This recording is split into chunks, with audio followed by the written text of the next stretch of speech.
Now last time we have taken the friction on rough inclined plane. Rough incline plane पे लिया था. Then side heading डालो, work done in sliding a body over a rough horizontal surface. Work done in sliding a body over a rough horizontal surface. Board is clear to you? Yes? Any problem तो नहीं है board में? No. Okay, it is clear ना? No, sir. Okay. तो rough horizontal surface पे you are sliding a body. This body को slide कराने में वर्क डन निकालना है तुम्हें. Okay, weight mg, normal reaction, and if you want to slide this side the frictional force will be acting in this direction, and whatever frictional force is acting, same amount of force if you apply, then body will slide with constant velocity. So write down, if the force applied is equal to frictional force, then body will slide with constant speed on the surface. तो ये यहां पे आ गया constant speed से slide करते हुए, and the distance it is travelling s है. तो W is equal to, class 10 में पढ़ा है, W is force into displacement. Force जो अप्लाई होगा वो फ्रिक्शनल फोर्स के बराबर होगा, क्योंकि स्पीड कांस्टेंट रखनी है. अगर फ्रिक्शनल फोर्स से कम फोर्स लगाओगे तो स्लाइड नहीं करेगी, और ज्यादा लगाओगे then acceleration will be there. और इतना ही फोर्स जो अपोजिंग फोर्स है उतना लगा दो तो कांस्टेंट स्पीड से मूव करेगी into s. Further Fk is equal to mu K into N, and N is equal to M G.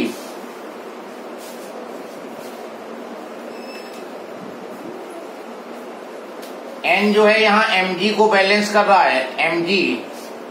So work done is equal to F के की जगह mu K M G into S.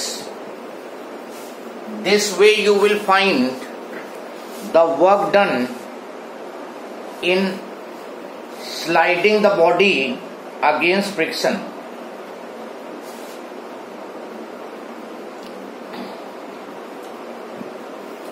तो कभी इस तरह की problem हो तो इस तरह डील करोगे. बॉडी को रफ सरफेस पे स्लाइड कराना है certain distance. What work will be done, that will be mu k mg into s. Now अगर तुमने फोर्स छोटी पेन में रखी क्या, फ्रिक्शन से ज्यादा अप्लाई किया तो एक्सेलरेशन होगा.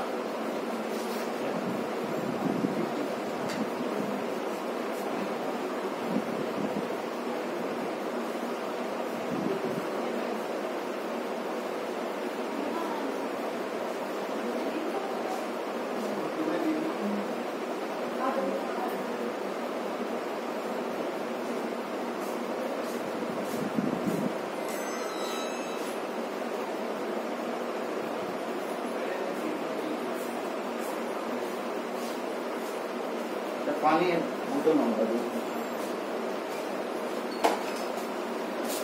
So next heading डालो, next type problem you will have work done in moving a body up an inclined plane. Work done in moving a body up an inclined plane. Body को अब incline plane पे up move कराना है. This body, this is an angle of incline plane, इसको ऊपर मूव कराना है. फोर्सेस मार्क कर लो. Weight mg, normal reaction perpendicular to surface,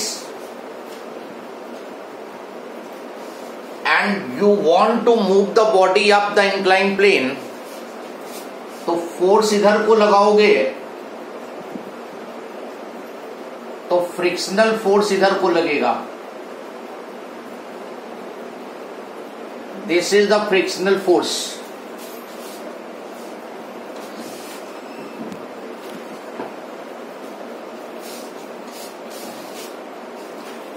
now इसको वेट को रिजॉल्व करोगे. One component this one and one component this one. ये एंगल थीटा होगा, कई बार डिस्कस हो चुका है. This is mg cos theta and this component is mg sin theta. इस वेट को, क्योंकि इंक्लाइन प्लेन में ये x एक्सिस होगी और ये y एक्सिस होगी, तो mg को रिजॉल्व किया mg cos theta and mg sin theta. Now you have to find the work done. तो can you tell me how much force should be applied so that body moves up with constant speed. बिना acceleration के body को अगर move करना है this much distance s, तो कितना force लगाना पड़ेगा? Yes, anyone try. कितना फोर्स बॉडी पे लगाएं कि बॉडी ऊपर को मूव करे बिना एक्सेलरेशन के? Yes, anyone.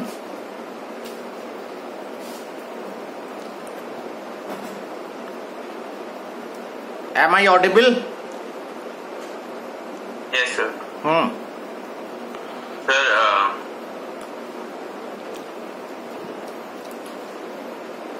Yes, whatever you think, tell. तुम्हें कितना लग रहा है, कितना फोर्स लगाएं कि बॉडी ऊपर को कांस्टेंट स्पीड से मूव करे?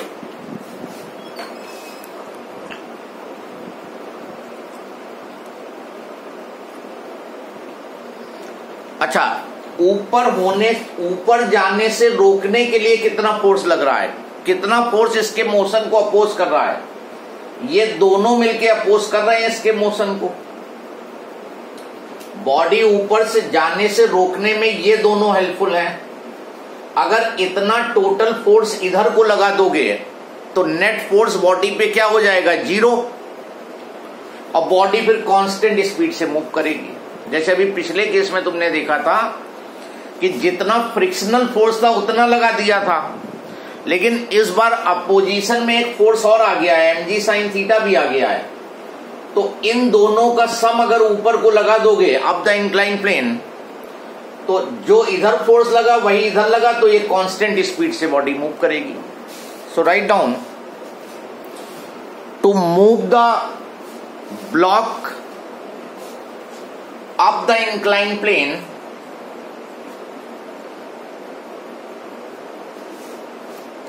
to move the block up the inclined plane with constant speed,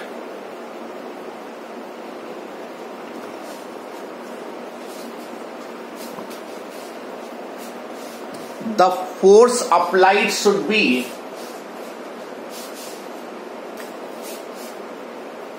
Fk plus mg sin theta.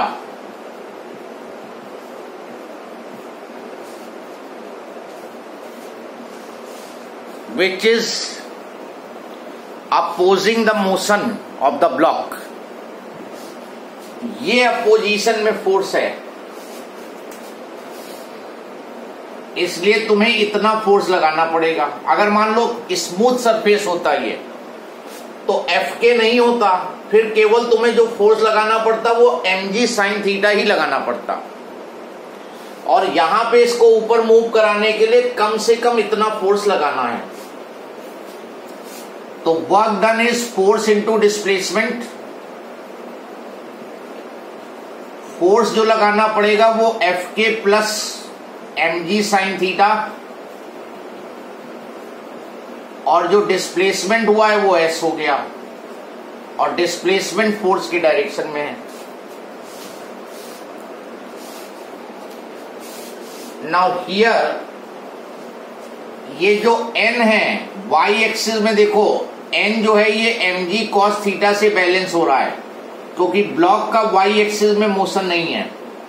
तो n यहां पे होगा mg cos थीटा। हमने तुम्हें बताया था कि n की वैल्यू डिफर करती है, तो यहां पे n की वैल्यू जो है mg cos थीटा होगी। n की value will be mg cos theta. तो ये यहां पे पुट कर दो, W is equal to Fk की जगह म्यू के n plus mg sin theta into s, और अब हम म्यू के n की वैल्यू पुट कर दें, mg cos theta plus mg sin theta into s। mg common ले लो, म्यू के cos theta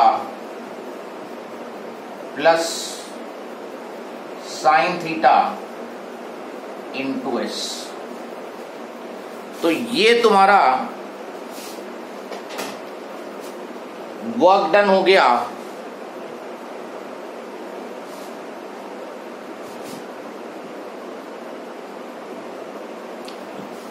When you want to move the body up the inclined plane, तो यही प्रोसीजर तुम्हें क्वेश्चन में फॉलो करना होगा।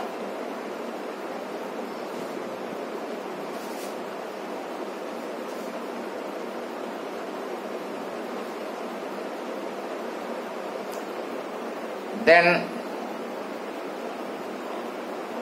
नेक्स्ट लिखो, work done in moving a body down an inclined plane. inclined plane पे बॉडी को डाउन मूव कराना है, तब वर्क डन कैसे निकलेगा?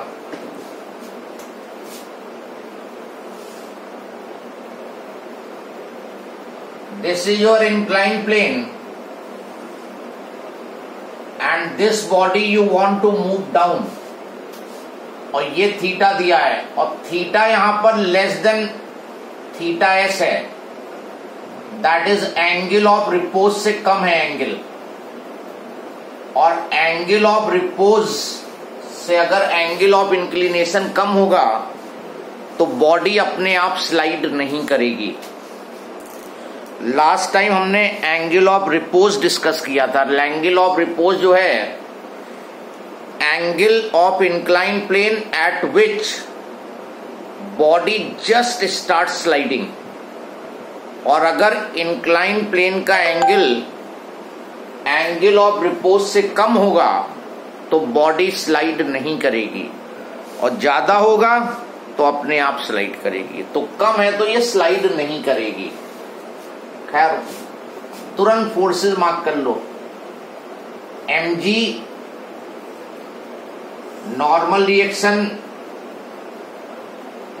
और इसकी स्लाइड नीचे को करने की टेंडेंसी है, तो फ्रिक्शनल फोर्स इधर, इसको रिजॉल्व कर दो।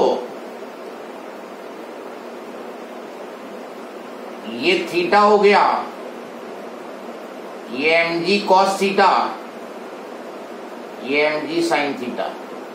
नाउ अभी तो ये स्लाइड ही नहीं करेगी, क्योंकि जो एंगल है वो रिपोज एंगल से कम है। तो स्लाइड कराने के लिए तुम्हें फोर्स अप्लाई करना पड़ेगा। तो ये तुमने फोर्स अप्लाई किया,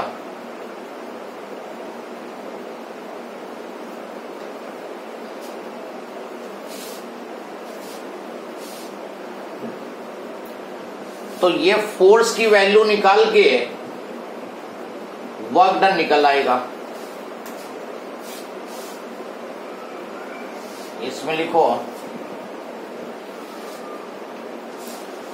as the body is moving with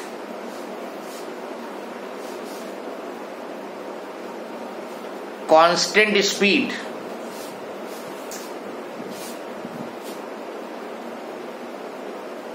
तो F plus mg sine theta minus F is equal to 0। Sigma F x 0 होना चाहिए, क्योंकि स्पीड कांस्टेंट है तो एक्सेलरेशन 0। तो सिग्मा एफ एक्स 0, ये दोनों प्लस ले लिए, ये माइनस।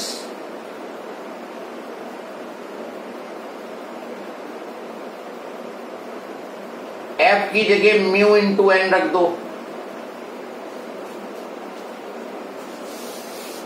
और यहां से एन जो है mg cos थीटा है, n is equal to mg cos theta रखो यहां पर। f is equal to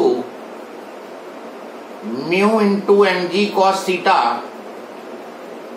minus mg sin theta.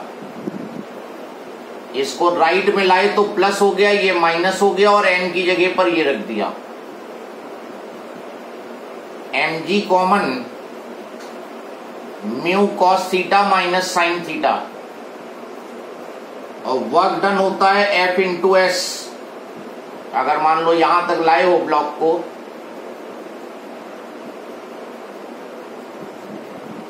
तो mg mu cos theta minus sine theta into S.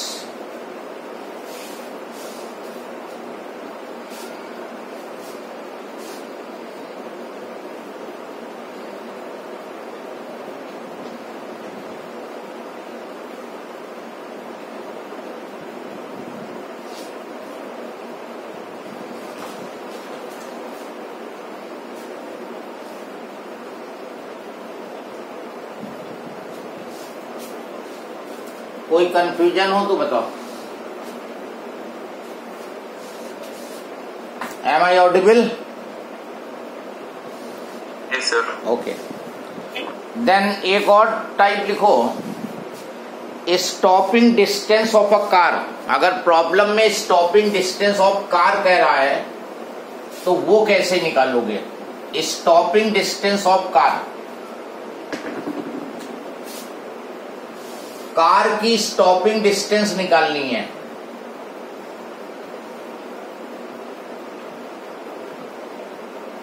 This car mass m initially moving with velocity u, और friction की वजह से ये कुछ डिस्टेंस ट्रेवल करने के बाद जब इसका इंजन ऑफ कर दोगे तो फ्रिक्शन की वजह से this will come to rest. अगर इंजन ऑफ कर दिया तो it will travel some distance and ultimately it will come to rest.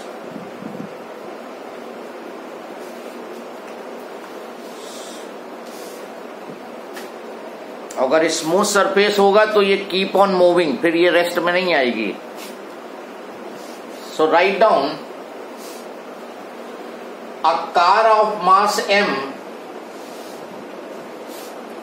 is moving with velocity u, and when engine is switched off,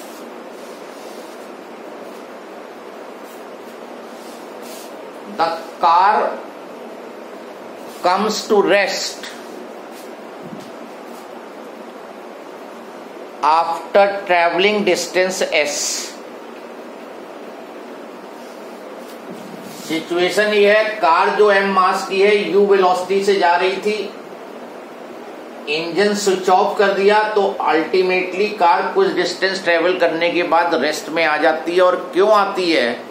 because of frictional force. Next line में लिखो, here the kinetic energy of car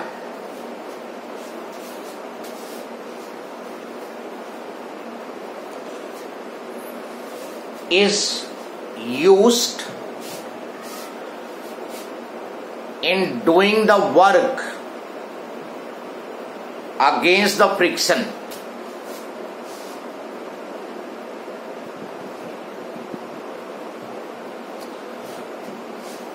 car पहले move कर रही थी और जब car move कर रही थी तो उसके पास थी काइनेटिक एनर्जी, और जब रेस्ट में आ गई तो काइनेटिक एनर्जी 0 हो गई।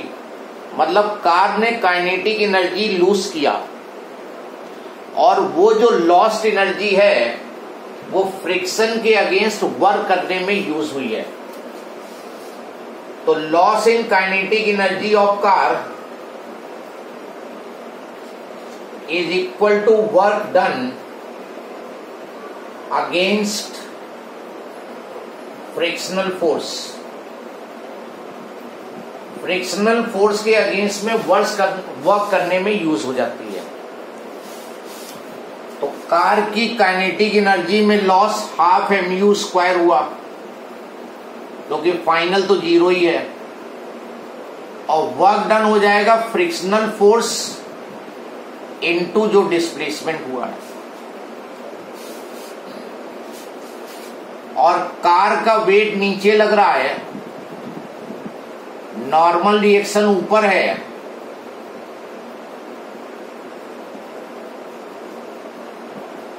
तो Fk की जगह हो जाएगा mu k into n into s, और n यहां पर mg के इक्वल होगा। उसके बाद